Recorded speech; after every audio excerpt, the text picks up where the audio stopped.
Баршаңызға қайырлы күн достар. Бүгін сіздерге жаңа жылдық салаттың рецептісін ұсынатын боламын. Тура патшуба жасаған секілді, бірақ бұл жерде бір ерекшелігі, бұл балық өнімдерін жақсы көрмейтін жандарға арналған салат. Яғни балықтың орнына біз тауық етін қолданатын боламыз. Тауық еті, картошка, сәбіз, жұмыртқа және қызылшамызды барлығын теркадан өткізіп аламыз.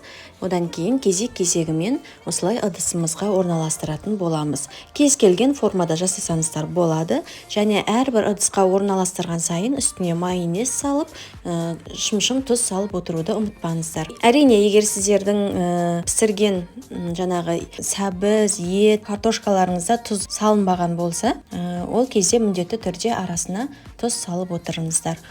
Мінекей барлығын осылай бірінің үстіне бірін орналастырамыз, және әр орналастырған сайын үстіне майонез сеуіп отырамыз. Егер майонезді көп сепсеңіздер, майонез сіздердің картошка сәбізге жақсы сіңіп, салаттарыңыз өте дәмді болып шығады.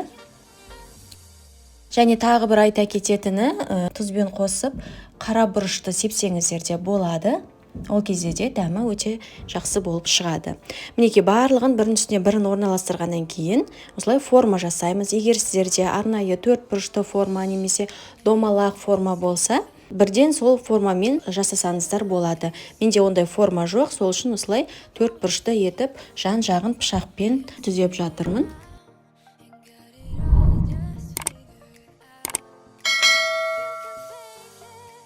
Мінекей өздеріңіз көріп тұрғандай барлығын бірінің үстіне бірін орналастырып жатырмын.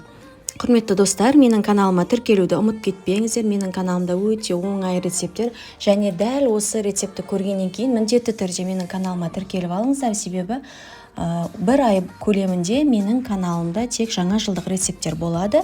Ешқандай рецепттерді жан-жақтан іздеп қажеттілігі туындамайды. Сондықтан міндетті түрде каналыма тіркеліп, қоңырауша белгісін басып қойыңыз.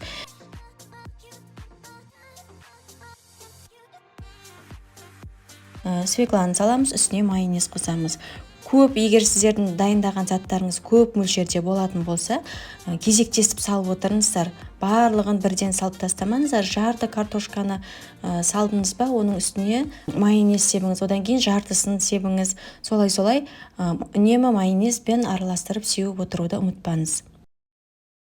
Мінекей біз барлығын тегістеп алдық. Енді осының бетіне төрт бұрышты етіп майонезбен жасап шығамыз.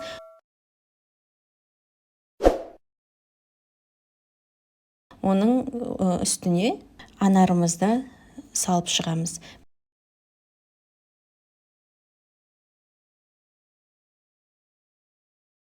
Мінекей осымен біздің салатымыз дайын болды. Өте оңай, жасалуы тез. Сіздер де жасап көріңіздер.